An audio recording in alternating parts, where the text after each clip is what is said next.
Merci d'être présent pour cette deuxième partie d'une programmation spéciale pour la Journée internationale des droits des femmes. Une journée qui a été mise en place par l'ONU et qui risque de rester encore un peu longtemps, sachant que dans la plupart des pays en voie de développement, les femmes et les jeunes filles et les enfants, les petites filles sont encore victimes d'exactions et en terrain de guerre sont les premières victimes. Il en va de même en période de pandémie comme nous vivons. Il y a des reculs des droits des femmes. Ici aussi, on va le voir, tout n'est pas gagné. S'il y a une égalité en droit, et encore, c'est réel, il n'y a pas toujours une égalité de fait. Donc on va un peu regarder ça cet après-midi. On va étudier avec deux conférences. Une première conférence tout de suite avec Catherine Lemagueresque, avec un titre qui s'appelle « Consentir et s'engager, les nuances du droit et les évolutions à venir ». Catherine Lemagueresque est doctoresse en droit, chercheuse associée à l'Institut des sciences politiques et philosophiques de la Sorbonne. Elle a été présidente de l'AVFT, l'Association européenne contre les violences faites aux femmes au travail, de 1998 à 2008. Vous êtes aussi autrice, vous avez écrit un livre qui s'appelle « Les pièges du consentement ». Et puis, au fil de vos publications, vous portez une critique féministe du droit pénal. On va voir ce que ça veut dire. Et c'est en partant justement d'une notion qui est celle du consentement, pour laquelle vous allez voir le code pénal a une définition terriblement floue, que Catherine Lemagueresque va nous expliquer ce que cette imprécision du droit révèle à la fois de notre société et des structures qui la sous-tendent. Parce que nous allons voir aussi dans cette conférence qu'il n'y a rien de plus faux et de plus violent que cet adage qui dit « qui ne dit mot consent ». Et si je reprends vos mots dans votre livre, Les pièges du consentement, la présomption de consentement est une fiction légale et culturelle qui dispense celui qui initie un contact sexuel de s'assurer du consentement effectif, voire du désir de l'autre. C'est une conférence qui va donc poser des questions, mais qui va aussi nous prémunir face à ces situations et qui va ouvrir des pistes pour une société qui heureusement change, dont les mentalités évoluent et les regards et les consciences sont en train de se transformer sous nos yeux. Alors, juste avant de vous laisser la parole, j'ai des messages de service à faire, notamment sur le masque. Je vais le remettre, mais je vais vous demander de le garder pendant toute la durée de la conférence. Mais il y a quand même des récompenses, c'est qu'à 13h30, il y a une collation qui est ouverte, donc vous pourrez venir.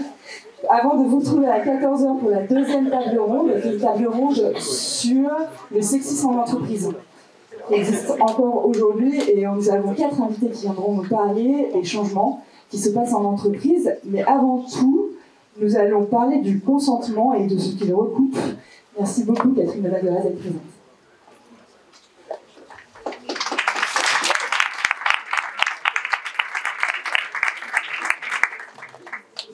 Cette introduction, bonjour à toutes et à tous. Alors, parler du consentement, c'est un mot dont on entend beaucoup parler depuis MeToo, dans les différents débats sur les réseaux sociaux. Vous êtes familière de ce débat.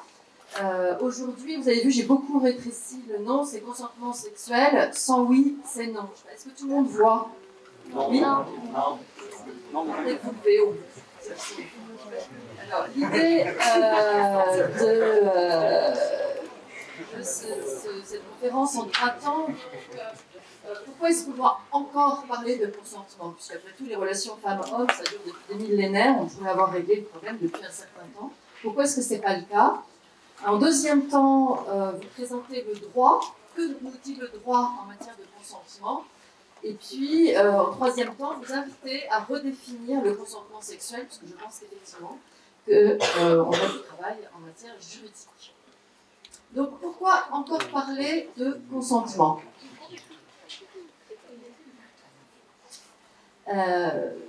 Pourquoi encore parler de consentement? Parce que les chiffres des violences sexuelles, nous les connaissons, vous les connaissez, et on va y revenir. Parce qu'on remarque qu'il y a quand même encore une persistance de stéréotypes autour de la question du consentement. Et puis parce qu'il est urgent de prendre conscience de l'impact des violences sexistes et sexuelles. Donc j'ai utilisé l'acronyme VSS pour les. Alors, sur la prévalence des violences sexistes et sexuelles, un petit sondage à main levée. Qui parmi vous connaît une personne victime de viol? Si vous voulez bien lever la main, s'il vous plaît. Merci. Qui parmi vous connaît une personne victime d'agression sexuelle ou de harcèlement sexuel? Qui parmi vous connaît une personne victime de ce qu'on appelle aujourd'hui le harcèlement de rue? C'est-à-dire dans l'espace public. Merci. Qui n'a jamais levé la main? 4 personnes. Voilà. On a une image physiquement visible de la prévalence des violences sexistes ou sexuelles dans nos vies. Alors, si on passe à des statistiques plus scientifiques, là, ce sont des chiffres de l'INED, de l'enquête INED. Donc, entre 120 000 et 150 000 viols sont commis en France chaque année. C'est du déclaratif, ce ne sont pas les condamnations judiciaires, c'est des enquêtes de victimation. 16% des femmes ont subi des viols ou des tentatives dans leur vie, dont 59% avant 18 ans. Les principales victimes des violences sexuelles, ce sont les mineurs. 5% des hommes ont subi des viols ou des tentatives de viol dans leur vie, dont 67%, donc le chiffre est plus élevé que pour les femmes, avant leurs 18 ans. 3% des Français déclarent avoir été victimes d'inceste. Suivant les études et les pays, ce sont de 20 à 30% des personnes qui, au cours de leur vie, ont été victimes de violences sexuelles. Et ces chiffres sont encore empirés lorsqu'on a une vulnérabilité particulière de type, par exemple, handicap mental. On sait que les personnes, d'ailleurs, que les personnes handicapées ont 3 à 5 fois plus de risques d'être victimes de violences sexuelles. Alors, pourquoi en parler aussi, deuxième temps? Parce qu'on note qu'il y a une persistance des stéréotypes quant au consentement. Et là, je ne sais pas si vous avez entendu parler de cette enquête Ipsos pour mémoire traumatique, dont les résultats ont été diffusés le mois dernier, ou il y a très peu de temps. Non? Oui? Ça a l'air. Alors, je vous passe, j'espère que ça va fonctionner. Et si ça ne fonctionne pas, c'est pas grave, j'ai les papiers. Donc, c'est une enquête qui a été menée donc, auprès par l'enquête Ipsos. Elle est en ligne sur le site Mémoire Traumatique, que je vous invite à consulter, parce que c'est un site qui est très riche sur la question des violences sexistes et sexuelles. Dans les stéréotypes qui sont les plus présents, ce sont ceux qui tentent à déresponsabiliser les agresseurs.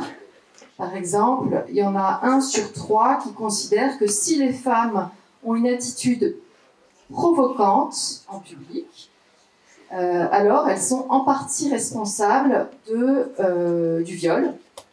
Attitude provocante, qu'est-ce que ça veut dire? Ça veut dire par exemple sourire, ça veut dire avoir des tenues trop courtes, voilà, des stéréotypes dont on pensait s'être débarrassé depuis les années 70, parce que c'était quand même une bonne 50aine d'années qu'ils sont dénoncés. Il y en a une personne sur 4 qui... J'ai du mal à lire, parce que j'ai imprimé pas en noir, excusez-moi. Que si des femmes ont déjà eu...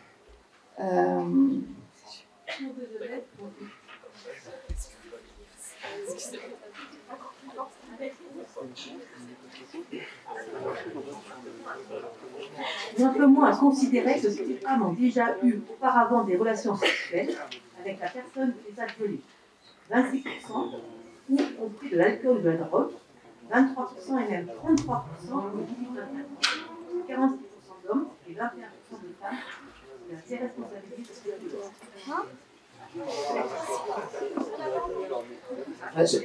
Je vais reprendre différemment. Merci, oui. Dans les autres stéréotypes, et c'est ça qui est inquiétant, et c'est pour ça que cette conférence est importante, c'est qu'on se rend compte que d'abord c'est une enquête, c'est la 3e édition, donc 3e volet, et c'est ça qui est intéressant, c'est qu'on a vu l'impact de l'effet MeToo. On voit comment MeToo a contribué à modifier les représentations sociales sur les violences sexuelles. Par contre, ce qui est très inquiétant par rapport à ce volet 3 de cette enquête, c'est qu'on se rend compte que chez les jeunes, donc la tranche d'âge 18-24 ans, non seulement ça ne s'est pas amélioré, mais ça s'est plutôt empiré. L'hypothèse que fait Mémoire Traumatique, c'est que le discours MeToo, la prise de conscience MeToo, est largement contrebalancée par la consommation qui est faite par les jeunes de la pornographie, qui est une école de tolérance, d'acceptation sociale de la violence.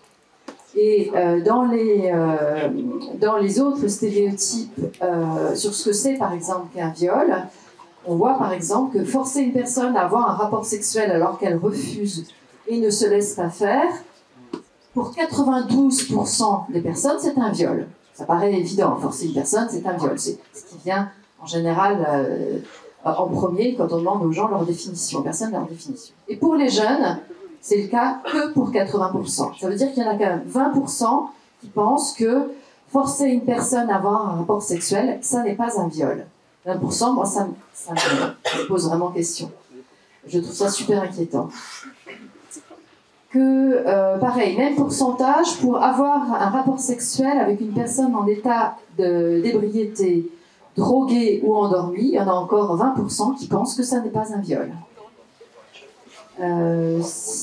Réaliser un acte de pénétration ou avec le doigt sur une personne qui dit ne pas être consentante, pour 73% des jeunes, c'est un viol. Donc pour le delta, c'est pas un viol. Menacer une personne pour qu'elle accepte d'avoir des relations sexuelles sans résistance, c'est un viol pour 64% des personnes en général et pour 60% seulement des jeunes. Donc c'est OK pour 40% des jeunes, 18-24 ans, de menacer quelqu'un pour avoir une relation sexuelle. Voilà. Donc, nous avons un problème social, très clairement. Comment est-ce que c'est possible qu'aujourd'hui, en 2022, on en soit encore dans ces perceptions sociales-là? Je vous renvoie à l'enquête pour une lecture plus approfondie pour les chiffres que vous n'avez pas entendus tout à l'heure. Alors, prendre conscience de l'impact des violences sexuelles, c'est aussi une des raisons pour lesquelles il faut impérativement en parler et parler de la question du consentement.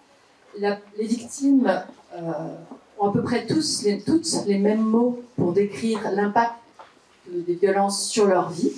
Elles parlent de déflagration. C'est un impact majeur sur la santé, ça on le sait, des troubles psychotraumatiques, des dépressions, des troubles alimentaires, des troubles du sommeil, bref, vous prenez à peu près toutes les mots qui peuvent exister sur la santé et vous les trouvez, vous cochez les cases comme conséquence à court, moyen ou long terme des violences. On sait par exemple qu'avoir été victime de violences sexuelles, ça diminue l'espérance de vie, que c'est un facteur de cancer. Ça, c'est pour le très long terme. Donc, les conséquences sont graves.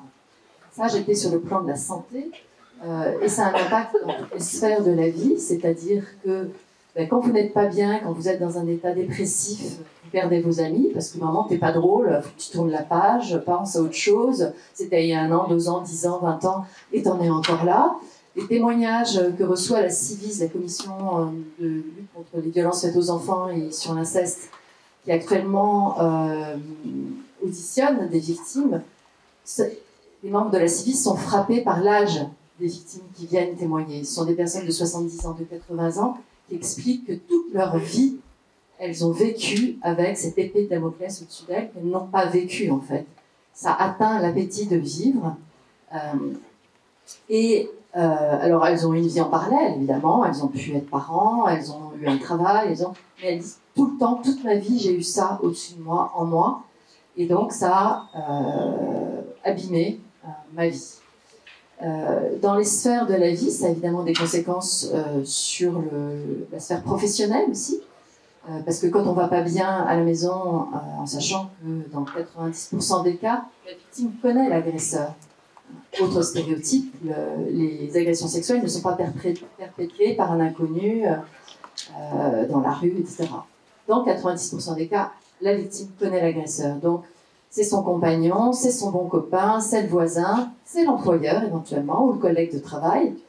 Alors quand ça se passe à la maison, ça veut dire qu'on va au travail avec ses soucis, avec cette difficulté de vivre, et que donc évidemment on est de moins bonne professionnelle. Et donc on va vous reprocher ensuite le manque d'allant au travail. Mais je te sens pas très présente, je te sens pas très pourquoi tu rentres tard, pourquoi il y a cet absentéisme. Oui, il y a de l'absentéisme, comme je ne vais pas bien, je prends des arrêts maladie. Donc ça a des conséquences aussi dans la sphère professionnelle. Ça a évidemment des conséquences sur la sphère familiale.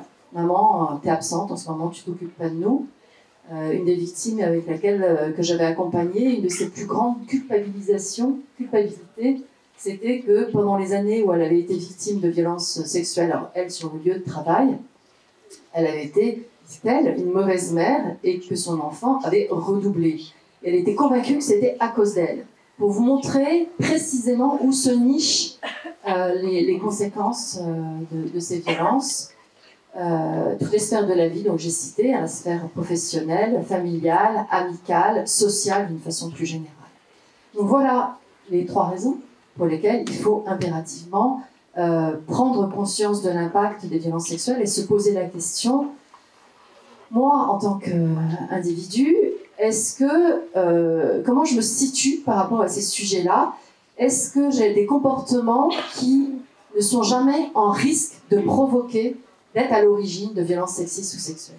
Est-ce que moi, dans ma vie, j'ai toujours été nickel sur ces questions? Est-ce que je me suis toujours assurée du consentement libre et éclairé de l'autre? Est-ce que je me suis toujours assurée de son désir? Parce que vraiment, en tant qu'humain ou humaine, on ne veut pas faire ce mal-là aux autres.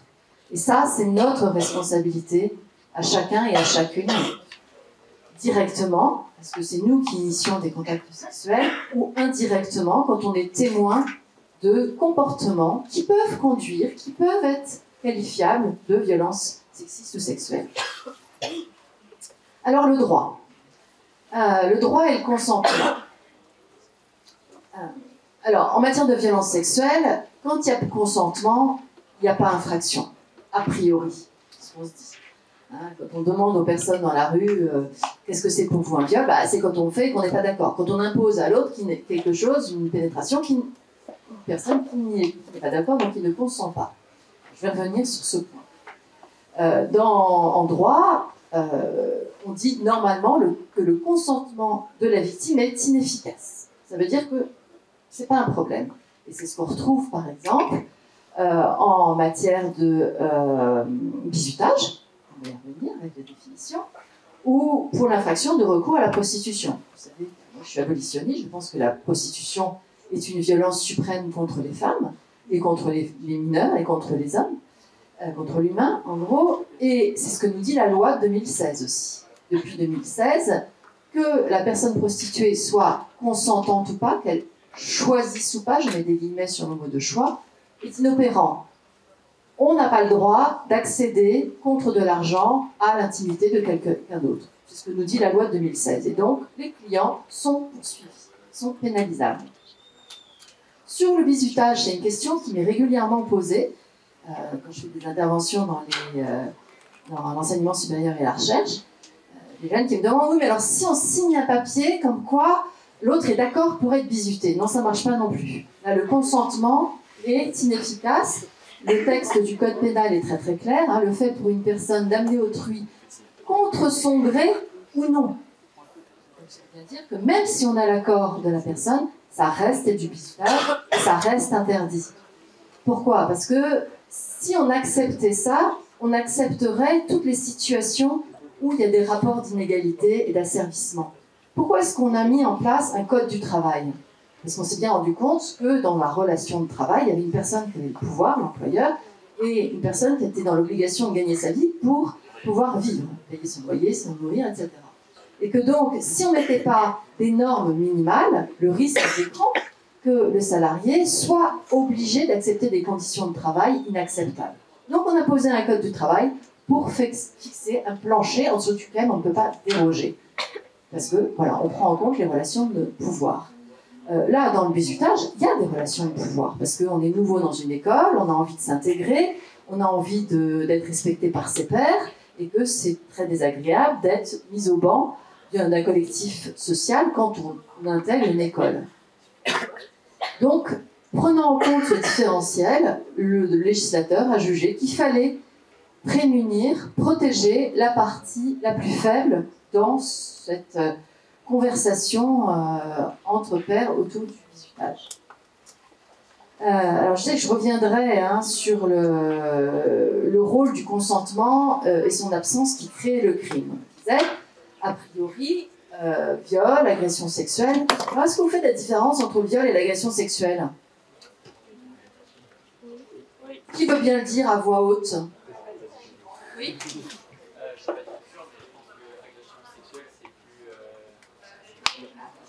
Du coup, je disais, je suis pas sûr, mais je pense que agression sexuelle, c'est peut-être une partie plus large. Ça peut être une agression physique, par exemple un attouchement. Et un viol, je pense que c'est peut-être plus dans l'intimité. Alors, je sais pas si on parle directement de pénétration ou quoi que ce soit. Mais une agression sexuelle, on peut le voir dans la rue, ou même... ouais, je pense que c'est plus large, une agression sexuelle, ça fait plus... tous même... Merci. C'est assez juste. L'agression sexuelle, ce sont des attouchements sur les parties connotées intimes des personnes. Donc l'intimité pour une femme, et pour un homme d'ailleurs, ce sont les baisers forcés. Un baiser forcé, imposé, c'est une agression sexuelle. Pour les femmes, les attouchements sur les seins. Et pour les femmes et pour les hommes, l'entrecuisse et les attouchements sur les fesses ou sur le sexe. Dès qu'il y a ce type d'attouchement, donc une main aux fesses qui peut faire rigoler beaucoup de personnes, c'est une agression sexuelle qui est punissable de 5 ans d'emprisonnement et d'une peine d'amende. Et puis s'il y a des circonstances aggravantes, parce que par exemple, c'est commis en réunion, ou parce qu'il y a un abus d'autorité, imaginons qu'un employeur mette une main aux fesses de ses salariés, c'est la peine encourue est de 7 ans d'emprisonnement. Alors là, on a la définition générique, c'est-à-dire l'article 222, c'est l'article qui ouvre toute la section dans le code pénal qui est relative aux violences sexuelles. Que nous dit cet article? Constitue une agression sexuelle, toute atteinte sexuelle commise avec violence, contrainte, menace ou surprise. Donc, il faut arriver à prouver un de ces 4 éléments. C'est pas cumulatif, c'est un de ces 4 éléments. Alors, si je viens plus particulièrement à la définition du viol, effectivement, il faut un acte de pénétration. C'est ce qui caractérise le viol par rapport à l'agression sexuelle. C'est ce qui est différencié. Le viol est un crime, donc normalement jugé en cour d'assises. La peine encourue est de 15 ans d'emprisonnement et il est défini comme tout acte de pénétration, de quelque nature qu'il soit, ou tout acte bucco-génital commis sur la personne d'autrui ou sur la personne de l'auteur. Tout ça, ce sont des éléments qui ont été modifiés très récemment, entre 2018 et 2021, par violence, contrainte, menace ou surprise. On retrouve un de nos 4 éléments, et qui est donc un viol. Alors, quel est le problème de cette approche de notre droit pénal? C'est... Oui? Je croyais que vous posiez une question. Oui, je peux, bien sûr. Pour moi, le problème pour moi, c'est que en fait, on demande de prouver qu'il y a contrainte, menace, violence ou surprise, et que du coup, même si on dit simplement non, enfin le consentement, ça rentre pas dans cette définition. Voilà. Parfait. Je te laisse le micro. Tout de suite, oui. Effectivement, c'est bien ça le problème. C'est que juridiquement, et devant les tribunaux, on se bat en permanence, il faut arriver à prouver un de ces 4 éléments. Qu'est-ce qui se passe si simplement je dis non et que mon non n'est pas respecté? Et que je ne résiste pas en me débattant comme une folle, en disant, voilà, en mettant l'autre au tapis, etc. Je dis non. Vis-à-vis des institutions, ça va être la parole de la victime contre la parole de l'agresseur, et une parole ne vaut pas plus qu'une autre en soi. Donc si on dit juste non et qu'il n'y a pas de preuve, c'est beaucoup plus difficile à prouver, ou du moins à faire valoir sa parole. Alors effectivement, tout le monde a entendu. Quand on dit simplement non et qu'il n'y a pas un recours à violence, contrainte, menace, surprise, ça pose un problème de preuve. Alors dans les dossiers, c'est jamais la parole de l'un contre la parole de l'autre. Ça, c'est très rarement, on va dire. C'est un des stéréotypes auxquels on est confronté. L'avantage de prouver violence, contrainte, menace, surprise, effectivement, c'est que d'avoir ces éléments, c'est que c'est un mécanisme probatoire. C'est-à-dire que c'est sûr que quand la victime, se présente au commissariat, si possible rapidement après la violence, et qu'elle a un œil au beurre noir ou des hématomes que les constats médico-légaux montrent qu'il y a eu une relation sexuelle violente, on a des éléments de preuve physiques, tangibles, objectifs. Et ça rassure la police, et ça rassure les magistrats derrière. Et derrière, l'agresseur peut difficilement dire que la personne était consentante. Parce que le problème qu'on a quand même majoritaire, c'est que les agresseurs disent quoi? Mais elle était d'accord, elle était consentante. Une allégation de consentement. Donc on voit comment le consentement, qui est censé protéger, garantir qu'on a des relations sexuelles désirées, se retourne contre la victime, puisque c'est l'agresseur qui va alléguer le consentement de la victime. C'est la défense numéro 1 des agresseurs devant les tribunaux. Et après ça, ces termes ne sont pas définis par le code pénal. On n'a que violence, contrainte, menace, surprise. Ça veut dire que ce sont les magistrats. Derrière, c'est la jurisprudence, les décisions des tribunaux qui vont nous dire ce qui est qualifiable de violence, contrainte, menace, surprise. Alors, violence, on imagine à peu près ce que ça peut. Et encore, moi j'ai le souvenir à une formation de magistrat, d'avoir un magistrat qui disait, alors c'était dans les années, c'était en 2002, donc on peut espérer que 20 ans plus tard, on ne l'entendrait plus. Il disait, oui, enfin, violence, il faut quand même que ce soit des violences graves. Et donc je lui ai demandé, mais pour vous, une violence grave, qu'est-ce que c'est? Il a dit, c'est quand on a le nez cassé, le bras tordu, tout ça, bon. Alors, heureusement, ça avait frémi dans la salle, de façon que j'entends un frémissement de votre part. Heureusement, on sanctionne quand même des violences avant qu'il y ait un nez cassé. Ceci dit, il faut quand même que ça laisse des traces. La violence, pourtant, en droit, peut être aussi psychologique. Ça, c'est reconnu par le droit depuis longtemps. En général, plus compliqué pour les violences sexuelles. La menace, on voit bien aussi. Menace d'une arme, menace de s'en prendre à la famille, menace de dévoiler sur les réseaux sociaux. On a beaucoup ça pour les mineurs qui se font avoir sur les réseaux sociaux, qui pensent chatter avec quelqu'un, un camarade de leur âge, qui envoient des photos de nus, et puis ensuite qui sont soumises à un chantage en disant attends, tes parents sont pas au courant, si tu me retrouves pas à tel endroit, je préviens tout le monde. Et donc l'enfant y va, je parle d'enfant parce qu'on a souvent affaire à des mineurs, enfin à des enfants de moins de 15 ans, et là elle est violée, et voilà. Donc on voit apparaître cette jurisprudence qui a lieu comme ça. Il y a très clairement un chantage et des menaces au dévoilement de ces photos de nus que les enfants ont pu envoyer aux violeurs. La surprise. Alors la surprise, la jurisprudence est ancienne, puisque le premier élément de surprise date de 1857. Donc on a un certain recul. Là, au 19e siècle, c'était beaucoup les femmes qui étaient sous hypnose. Ça a un peu disparu. Il reste les femmes qui sont endormies, ou les femmes ou les hommes. La victime qui est en état d'ébriété. Parce que quand on est en état d'ébriété, on sait, on n'est pas en mesure de formuler un consentement. Donc on ne peut pas ni dire oui ni dire non. Donc la surprise est constituée. Quand la personne dort aussi, pareil, quand on dort. Vous avez vu la vidéo, le consentement, c'est aussi simple qu'une tasse de thé? Ouais, qui l'a pas vu? Donc voilà, vous chercherez sur Internet. Le consentement est aussi simple qu'une tasse de thé. Vous allez la trouver. Elle est très explicite sur ces éléments-là. Maintenant, j'en viens à alors, surprise quand il y a un stratagème aussi. Pardon, dernier élément très important. Qu'est-ce que c'est qu'un stratagème? Exemple de jurisprudence d'un jeune homme qui, dans les soirées, faisait toujours croire que son scooter était en panne pour pouvoir rester dormir chez la jeune fille. Et en plein milieu de la nuit, il rentrait dans le lit de la jeune fille qui violait. Et donc on s'est rendu compte, des premières plaintes, deuxième plainte, troisième plainte, qu'à chaque fois c'était le même stratagème. Le coup du scooter en panne. Ok, je te dépanne. Et là, l'agression pendant que la jeune fille dormait. Donc à la fois le stratagème et le fait qu'il s'attaque à des filles qui dorment. La contrainte. Alors la contrainte, on est bien embêté pour la contrainte, parce que c'est un terme qui pourrait être super riche, parce qu'on le voit sur un plan sémantique, la contrainte, elle peut être psychologique, elle peut être physique, elle peut être économique, elle peut être... Il y a plein de modalités de contrainte.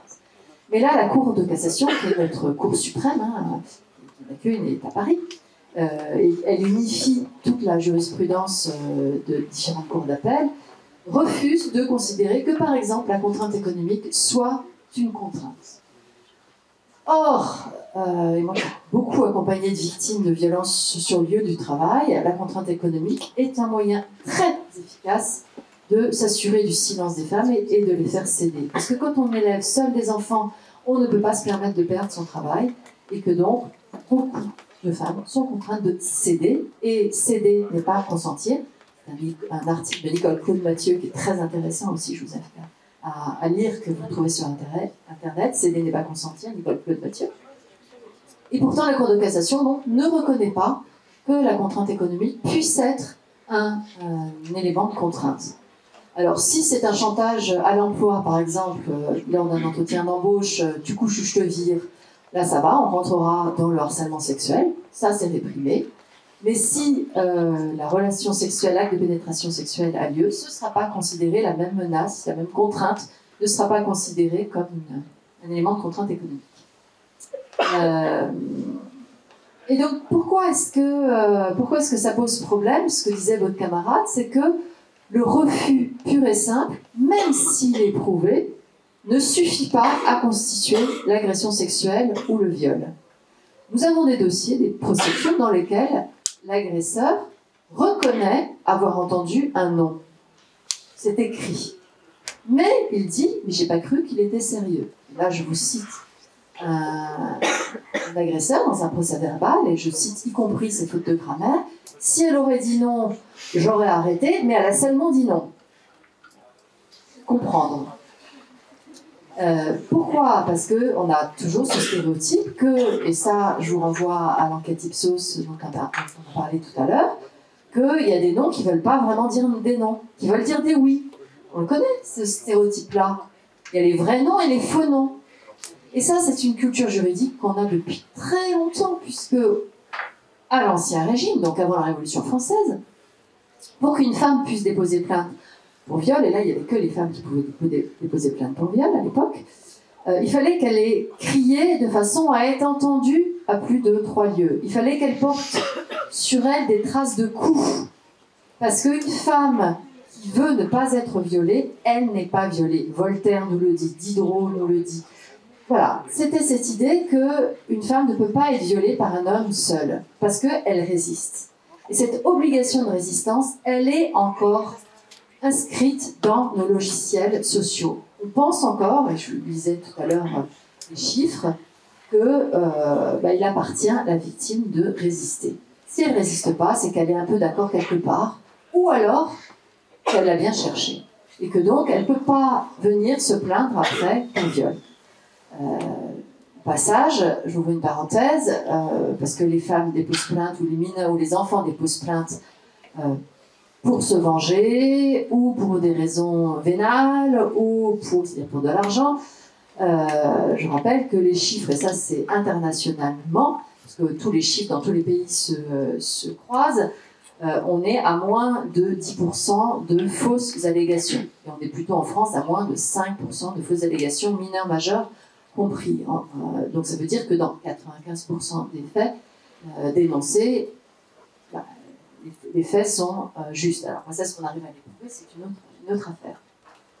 Dans tous les cas, mon refus simple, même s'il est acquis, parce qu'il est reconnu par l'agresseur, ne suffit pas à constituer le viol. Il faut qu'il y ait en plus violence, contrainte, menace ou surprise. Ce qui pose un gros problème quand il y a une incapacité de réagir des victimes. On va y venir. Alors, que peut dire l'agresseur? Bah oui, elle a dit non, mais j'ai pas usé violence, contrainte, menace, surprise, donc il y a absence de valeur du refus exprimé. C'est ce qu'on vient de voir. Elle n'a rien dit, donc je pensais qu'elle était d'accord. Et là, on a un autre adage qui ne dit mot consent. Donc c'est de la responsabilité de la victime de dire non très clairement, et on l'a vu, de résister. Comme ça, monsieur, si elle résiste, s'il veut vraiment continuer à lui imposer un acte de pénétration, il va falloir qu'il ait recours à la violence pour dépasser cette résistance. Voilà, tout ce qu'il y a derrière cette définition. Elle a dit oui, et là, on verra plus tard, se posera la question de la validité de ce consentement. je ne sais pas si vous avez vu le documentaire de Delphine Dilly, Sexe sans consentement. Non? Alors je vous invite à le voir aussi, ça fait beaucoup de références. De suite à cette conférence, il y a un moment où des jeunes sont interviewés, des jeunes garçons, c'est dans un festival de musique, et Delphine Dilly leur demande, mais alors vous, comment vous savez qu'elle est consentante? Et là, il y a le jeune, je vous fais le geste, qui dit, ah, moi je sais. C'est leur remettage de cheveux. Quand elles font ça, c'est qu'elles sont consentantes. Bon, c'est pas une bonne blague.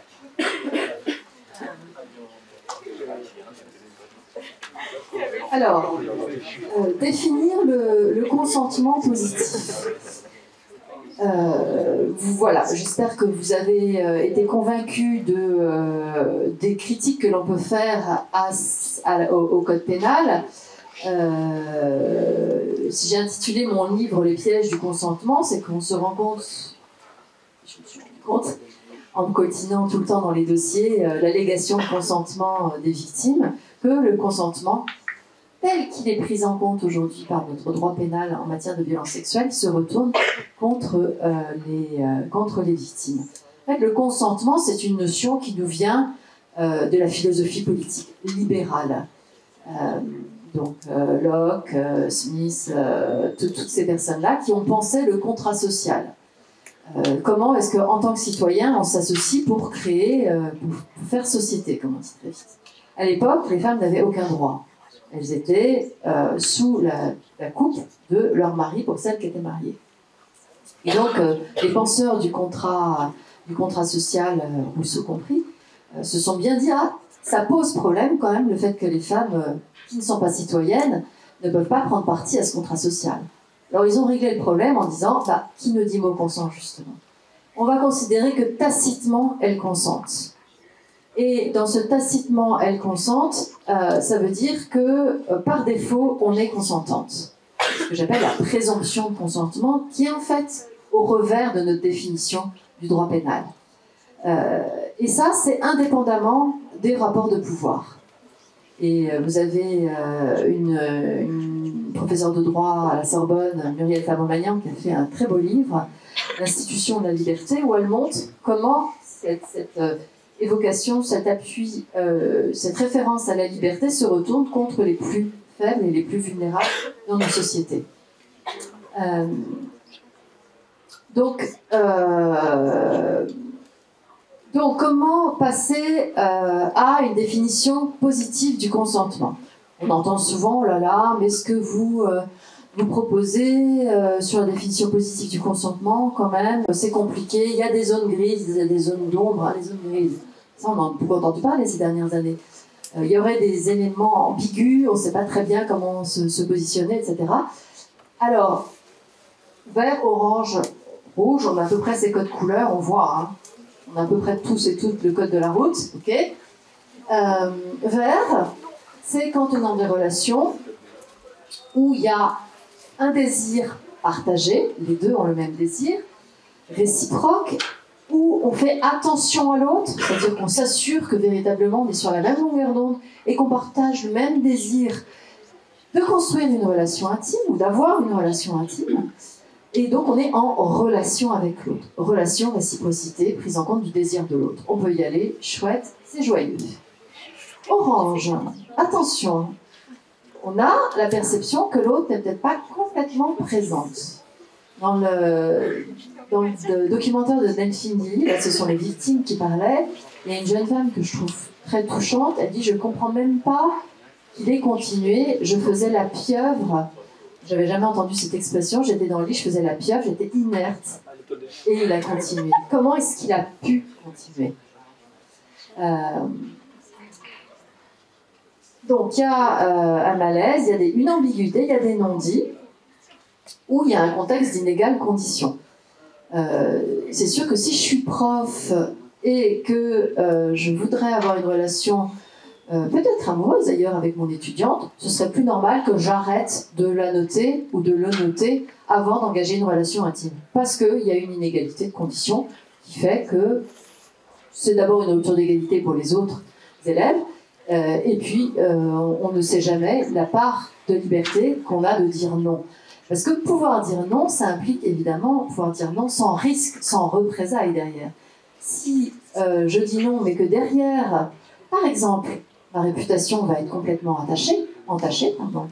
Donc je dis non, ok, l'autre va respecter mon non, il va rien se passer, mais derrière, auprès du collectif de pairs, je vais être traitée d'allumeuse, de chaudasse, tout ça, et donc ma réputation va être complètement entachée. C'est pas ce que j'appelle non plus le respect du non. Donc quand on est en orange, je m'arrête et je dis écoute, j'ai pas l'impression que tu as tout à fait les mêmes envies que moi. Est-ce que tu veux qu'on en parle? Alors, chez les très jeunes, au lycée, dame, ça se fait pas, ça casse le truc, tout ça. Peut-être qu'il vaut mieux casser le truc que faire du mal à quelqu'un d'autre. Rappelez-vous les conséquences, la déflagration auxquelles conduisent les violences sexuelles. Donc, on ne veut pas ça. On va prendre le risque de ne pas être très sexy, soi-disant. On peut aussi être imaginatif et poser les questions de façon sexy. Rouge, évidemment, c'est quand la personne dit non. Alors, on dit non verbalement, mais on dit non aussi physiquement. Quand on ferme les jambes, quand on garde ses vêtements. Voilà, il y a plein de, et vous le savez, il y a plein de façons d'exprimer un non. Là, on s'arrête, tout simplement. Quand la personne est dans l'incapacité de consentir, je reviens sur les éléments de surprise, parce qu'elle a trop bu, parce qu'elle est sous emprise de drogue, parce qu'elle est endormie. Évidemment, on n'a pas de relation sexuelle avec ces personnes-là. Je vous renvoie à la vidéo La tasse de thé. Et quand la personne est mineure, alors ça, je peux enfin dire que depuis la loi du 21 avril 2021, nous avons un interdit légal qui a été posé. Aucun majeur de 18 ans ne peut avoir de relations sexuelles avec un mineur de moins de 15 ans. Il a fallu attendre 2021 pour obtenir cela. Avant, il fallait, pour les mineurs de moins de 15 ans aussi, prouver qu'il y avait violence, contrainte, menace ou surprise. Je prends une jurisprudence qui a été très commentée d'un oncle qui agresse ses neveux et nièces qui avaient entre 18 mois et 5 ans. La chambre de l'instruction dit non, il n'y a pas eu de violence, contrainte, menace ou surprise. Effectivement, sur des enfants de ces âges-là, on a juste à agresser, on n'a pas à exercer une surprise particulière ou une menace particulière. Et donc, disait, il n'y a pas viol. Et là, la Cour de cassation a cassé, a dit non, compte tenu du jeune âge des enfants, 18 mois, effectivement, 5 ans, on peut dire que c'est un jeune âge, ils ne se rendaient pas compte de ce qui leur était imposé, et donc la surprise est nécessairement constituée. Mais ça veut dire qu'au-delà de 5 ans, on n'était plus protégé par cette jurisprudence de la Cour de cassation. Et qu'il fallait, y compris pour les mineurs, prouver cela. Alors, les associations féministes et les associations de protection de l'enfance se battent depuis les années 70 pour qu'il y ait cet interdit légal qui soit posé. On l'a obtenu en 2021. Alors, il y a une dérogation à cet interdit, c'est qu'il faut qu'il y ait 5 ans d'écart d'âge entre les majeurs et les mineurs. Ça veut dire qu'une mineure de 13 ans n'est pas protégée des viols d'un majeur de 18 ans, parce qu'il n'y aura pas 5 ans d'écart d'âge, ou en 13 et 14 ans, ce sont des mineurs, filles ou garçons, qui ne seront pas protégés des agressions sexuelles des majeurs de 18 ou 19 ans. On le doit à un amendement de M. Dupond-Moretti qui a dit qu'il n'était pas, je vous les guillemets, censeur des amours adolescentes. Vous admirerez la confusion entre l'amour, les relations consenties et les violences sexuelles. Je ferme la parenthèse sur la minorité. S'il y a des questions, n'hésitez pas. Voilà une vidéo qui me paraît très efficace pour comprendre la sidération, qui est, et on sait, les études scientifiques nous le disent, que la sidération, ça, au moment de l'agression, ça touche 70% des victimes. Et ça, c'est un chiffre qu'on n'avait pas avant, qu'on ne connaissait pas avant, parce que les études... Alors, le mécanisme de la sidération, il est connu depuis le 19e siècle, et les travaux de médecine légale en parlent tous, mais à ce point-là, ce n'était pas renseigné scientifiquement. 70%, c'est un chiffre qui est issu notamment d'une étude suédoise auprès des personnes victimes de viol. Ce chiffre montre... Enfin, ce court-métrage montre bien comment est-ce qu'on ne peut pas réagir au moment d'une violence. Et c'est un mécanisme neurobiologique normal. C'est-à-dire que dans genre vivant, même les animaux ont le même. Hein. On a 3 types de réactions. Soit on fait la morte, hein, c'est le syndrome du lapin dans les phares de la voiture, il bouge pas, il est en plein milieu de la route, pourtant il va se faire écraser. Soit on réagit et on se bat. C'est la résistance qui est attendue, c'est la réaction qui est attendue par le droit, hein, la résistance dont on parlait tout à l'heure. Soit on fuit, la stratégie de fuite. 70%, c'est la sidération. Et c'est quelque chose qui reste incompris, notamment des magistrats. Alors c'est en train de changer progressivement, MeToo est passé par là quand même aussi. Mais encore trop souvent, on entend des magistrats poser la question, surtout des policiers d'ailleurs, en amont des magistrats, mais pourquoi vous n'avez pas ? Pourquoi vous n'avez pas crié ? Pourquoi vous n'avez pas mis une claque ? Pourquoi vous n'êtes pas parti ? La porte était ouverte, pourquoi ? Donc ça va être pourquoi, ça va être une mise en cause de la réaction de la victime, plutôt que d'interroger sur la peur qu'elle a ressentie, sur l'état dans lequel elle était. Et si on leur demande, mais dans quel état vous étiez au moment où ça s'est passé, elles expliquent. Je voyais, et ça, le phénomène de dissociation, qui est très connu aussi, j'étais en bas, j'étais au-dessus, je me voyais être violée, mais je ne pouvais rien faire. J'ai voulu crier, il n'y avait aucun son qui était sorti. Donc voilà, il y a tous ces éléments-là que l'on connaît.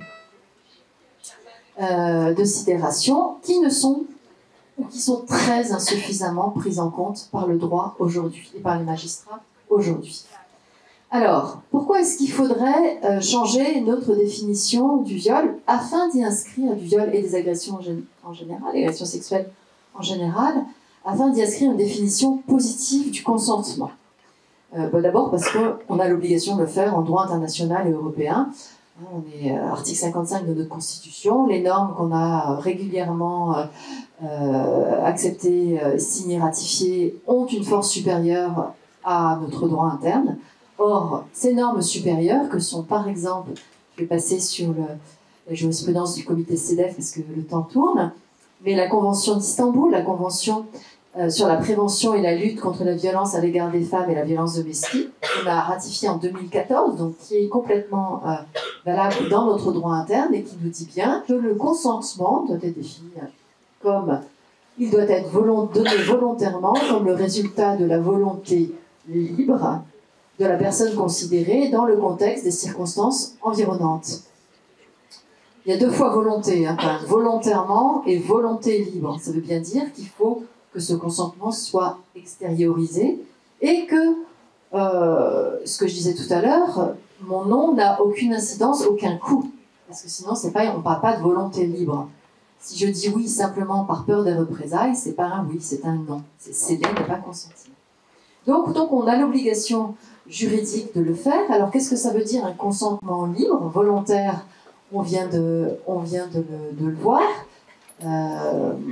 Céder n'est pas consentir, il doit être clair. C'est ce que je disais tout à l'heure. Quand c'est pas clair, on demande avant de risquer de blesser quelqu'un. Il faut qu'il soit donné par une personne qui a la capacité de consentir. J'avance aussi parce que nous l'avons vu. Il doit être spécifique. Ça, c'est un point qu'on n'a pas abordé encore. Peut-être pas précisément, mais je pense que c'est important de préciser. Je peux avoir envie de prendre un verre chez quelqu'un sans pour autant avoir envie de coucher avec la personne. Je peux avoir envie de caresses sans pour autant avoir envie d'une pénétration. Ce qu'on appelle les préliminaires, très souvent pour les femmes, c'est le plat principal. Hein, donc ça peut avoir envie de s'arrêter là.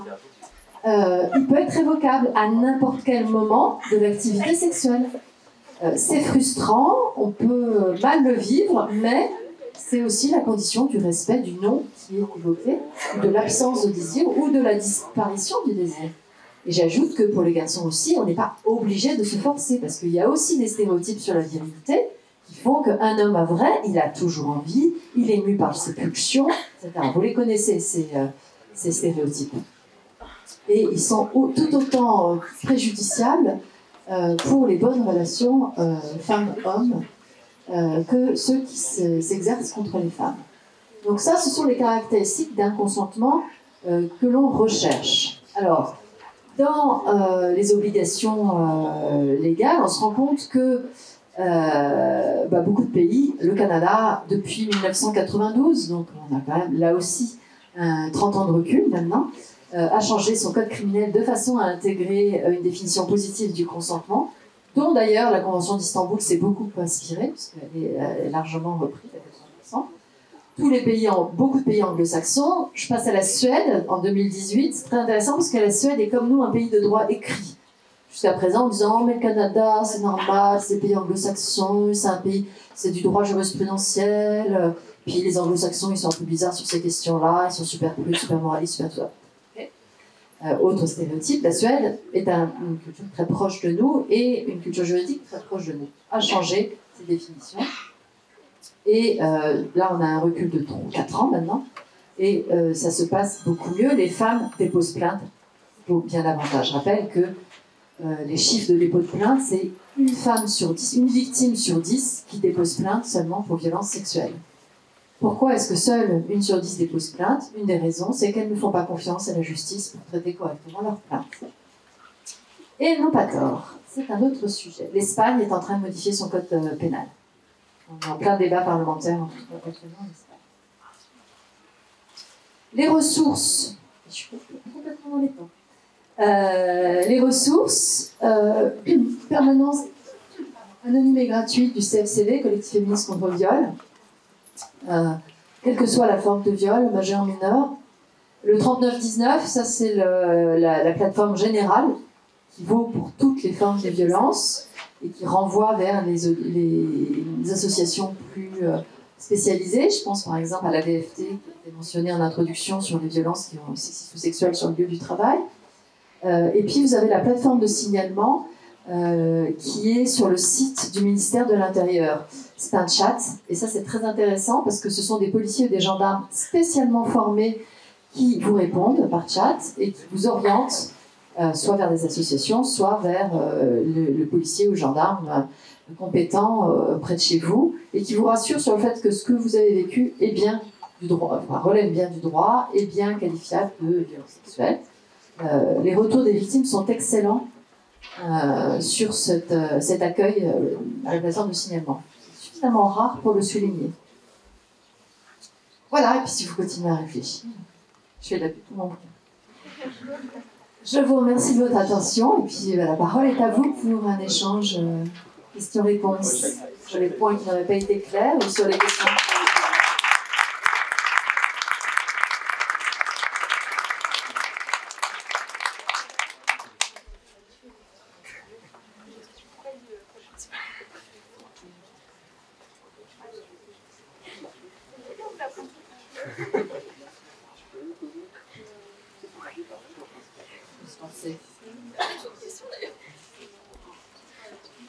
En fait, je vais peut-être faire un lien avec ce qu'on va voir tout à l'heure sur le lieu de travail. J'imagine que sur le lieu de travail, c'est aussi très difficile. Vous l'avez vu, il y a plusieurs façons de faire.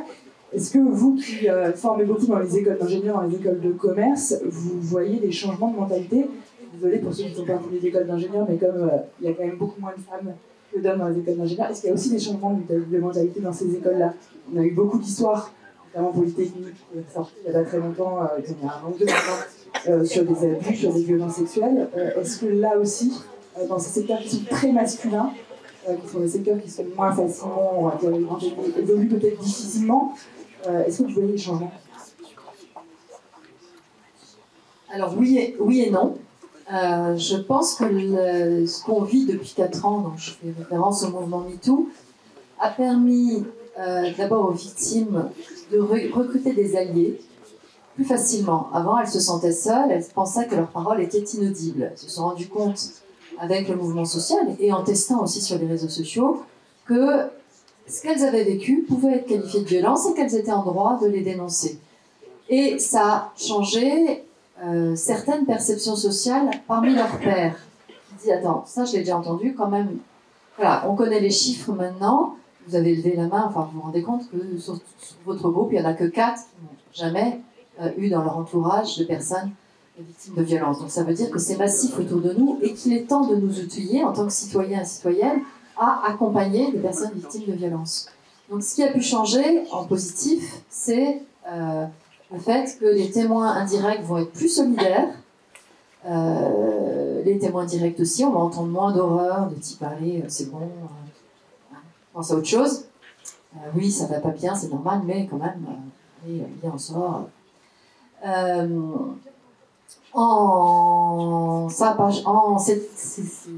work in progress, hein, on peut vraiment avancer. C'est qu'il y a encore des cultures, alors c'est particulièrement vrai dans les écoles d'ingénieurs, où on se gargarise de notre esprit gaulois, de la séduction à la française, mais c'est de l'humour. Alors l'humour, c'est vraiment la tarte à la crème, les blagues sexistes, c'est de l'humour. Alors c'est marrant, ça marche moins bien que les blagues racistes, étrangement, donc là aussi ça interroge quand même. Donc on a une espèce de fierté nationale à être sexiste et à être des gros lourdingues. Et ça pose problème, évidemment.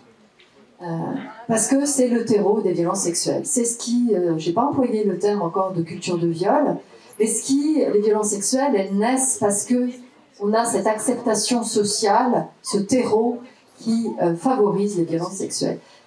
Au tribunal, moi, ça m'a toujours fasciné. Il y avait quand même un certain nombre d'agresseurs qui, devant des magistrats, n'ont toujours pas compris ce qu'ils font là. Ils ne considèrent toujours pas que ce sont des agresseurs. Dont un qui était le président des mutualités de Vaucluse. Le président lui demande, mais monsieur, alors c'était agression sexuelle, donc il touchait ses salariés sur les seins, ses secrétaires sur les seins, et le président lui dit, mais monsieur, mais pourquoi vous faites ça? Et il répond, monsieur le président, j'ai un travail très stressant. Et le président montre son étonnement, et bah, alors, je suis stressée, il faut que je me déstresse, ça déstresse. Voilà. Imaginez à quel point dans sa tête c'est inscrit qu'il a le droit d'accès au corps des femmes. C'est un droit. Bon, il a été condamné, mais lui, il ne voyait pas ce qu'il faisait là. Il y en a un certain nombre qui ne voient pas ce qu'ils font devant un tribunal, qui pensent qu'ils ont bien le droit, comme ils disent. Des employeurs qui disent je peux bien le faire, vous êtes déjà payé. Comprendre, je peux aller voir une personne prostituée, et vous, c'est pas la peine, vous êtes déjà payé, donc je fais ce que je veux. Là aussi, le lien entre prostitution et salariat est très intéressant. Et c'est aussi pour ça que la prostitution, que c'est important que les clients de personnes prostituées soient réprimés, c'est que ça casse aussi ce lien de non, on n'a jamais le droit d'accéder à quelqu'un, sans son consentement et sans son désir.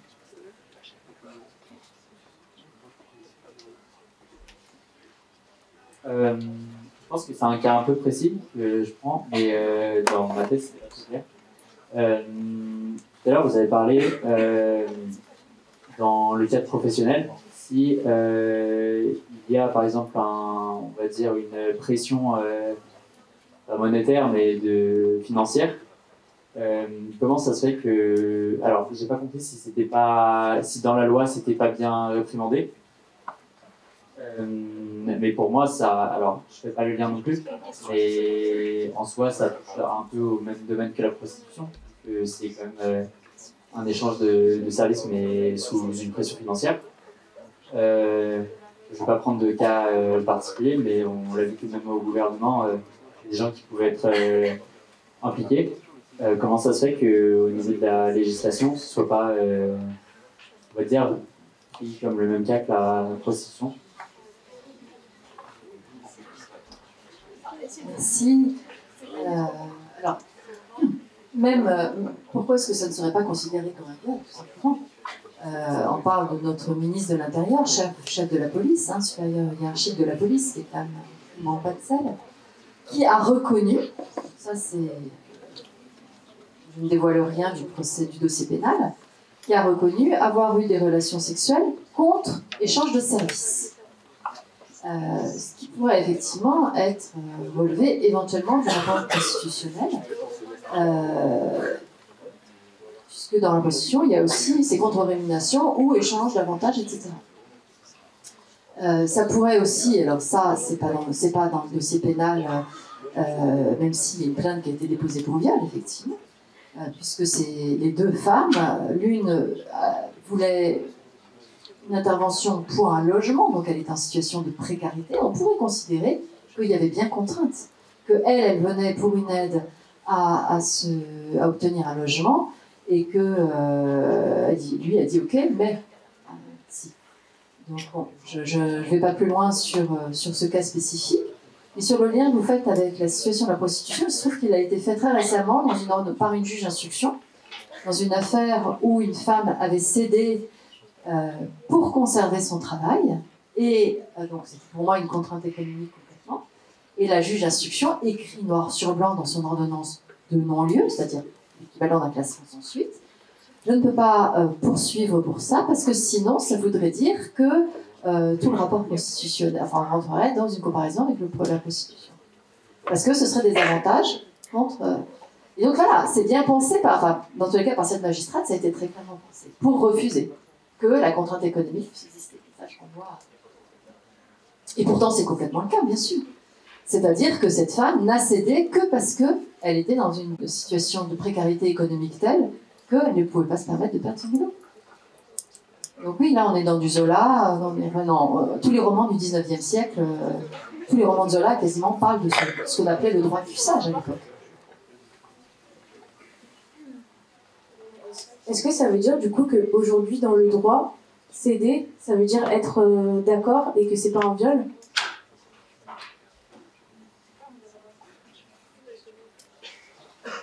Plus pour longtemps. On va réussir à changer le droit, mais effectivement, à partir du moment où il faut prouver qu'il y a violence, contrainte, menace ou surprise, si vous ne rentrez pas dans un de ces cas-là, vous ne pouvez pas condamner, poursuivre et condamner éventuellement pour violence sexuelle. Donc la réponse est malheureusement oui. Et humainement, moralement, c'est scandaleux. Et j'espère que ça sera. C'est quoi les arguments qui sont avancés pour justement justifier cette lenteur dans l'évolution du droit ou de régression? Je sais pas si on a...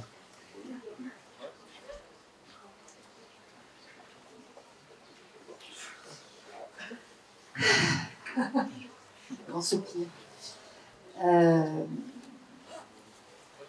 Mes camarades pénalistes, juristes donc, sont, on va dire, conservateurs, sont assez peu internationalistes, c'est-à-dire qu'on fait assez peu de droit comparé en droit pénal. Or, moi je trouve ça toujours passionnant de voir comment les autres font, comment les autres pays font, pour voir s'il y a des progrès qui pourraient être utilisés, récupérés pour notre droit national. Ce qui est opposé, c'est que ça va trop loin. Attention aux fausses accusations et la tarte à la crème à nouveau, et la présomption d'innocence. On va le dire tout de suite, la présomption d'innocence n'a absolument rien à voir avec le sujet, puisque la présomption d'innocence, c'est un principe qui s'applique quand, à partir du moment où vous êtes poursuivi, donc il y a une plainte qui a été déposée contre vous, et que donc il y a des procédures judiciaires qui sont entamées contre vous, vous avez le droit à un procès équitable et que votre culpabilité ne peut être prononcée qu'après ce procès équitable.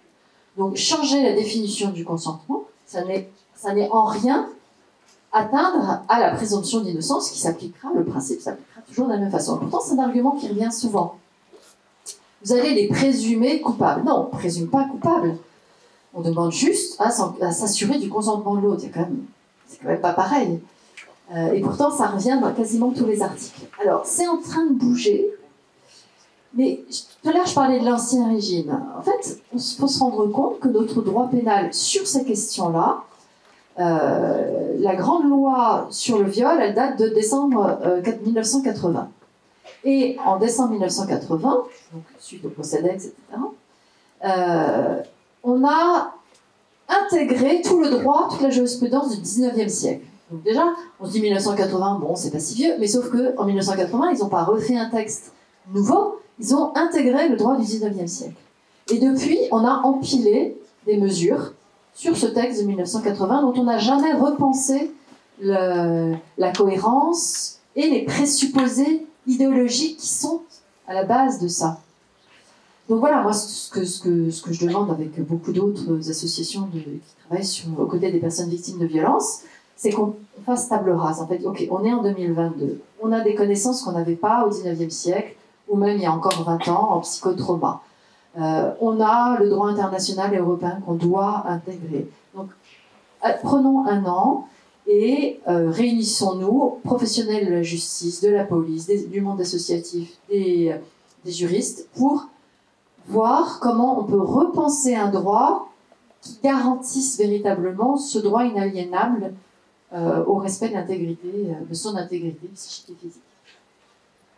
J'ai à moitié répondu à votre question, mais en fait, la principale raison, c'est que les juristes pénalistes sont très réactionnaires, très conservateurs. Donc il faut les bouger. Ce sera une dernière question. Il n'y en a pas de ce côté-là parce qu'on ne s'en regarde pas. Ok, chouette.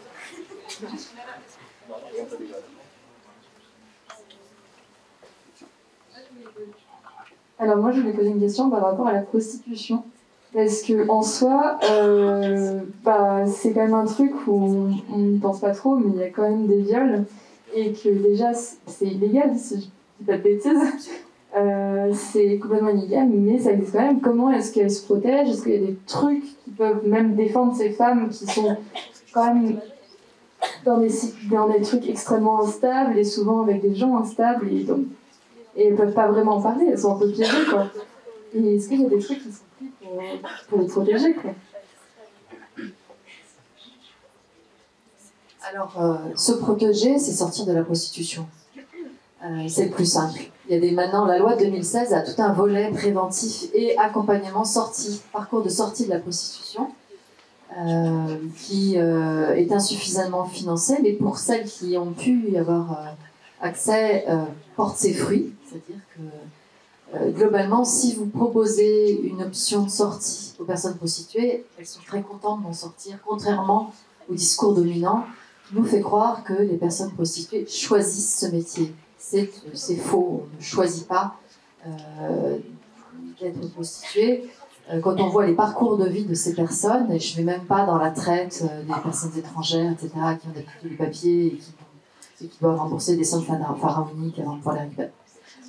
Prenons les personnes françaises. Une immense majorité des personnes ont été victimes d'inceste, ont été victimes de violences sexuelles, ont été victimes... Donc sont déjà complètement démolies. Et il faut cette démolition initiale pour pouvoir supporter la prostitution. C'est Andrea Dworkin, qui est une féministe états-unienne, qui est passée par la prostitution, qui dit quand on veut parler de la prostitution, il faut dire ce dont il s'agit. Et là, je m'excuse, je vais être crue, mais c'est la réalité de la prostitution qui est crue. Andrea Dworkin dit être prostituée, c'est être pénétré par tous les trous, toute la journée, toutes les heures. Et elle dit, quand on perd de vue cette réalité-là, on ne parle plus de la prostitution. On a des idées intellectuelles, on enjolit, on fait des bouquins disant « Oh, j'ai été prostituée, je ne sais plus comment elle s'appelle, c'est pas longtemps, j'ai été dans les mises en close, c'était très chouette. » C'est du foutage de gueule, très clairement. Donc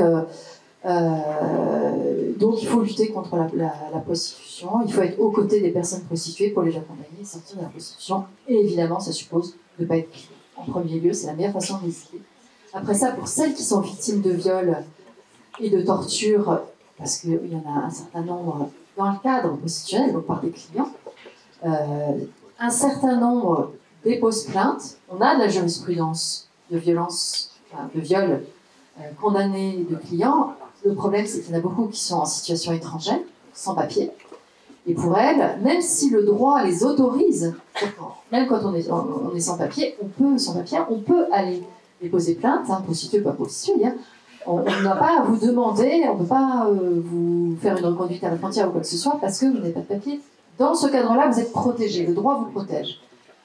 C'est le droit, il faut le connaître, et puis il faut quand même pas avoir envie de risquer de rentrer dans les radars de la police ou de la gendarmerie pour aller déposer plainte. Donc de fait, on sait que par rapport aux chiffres connus des violences sexuelles imposées aux personnes prostituées, en plus de la prostitution, un très faible nombre les dénoncent. Mais c'est possible, le droit est le même pour elles.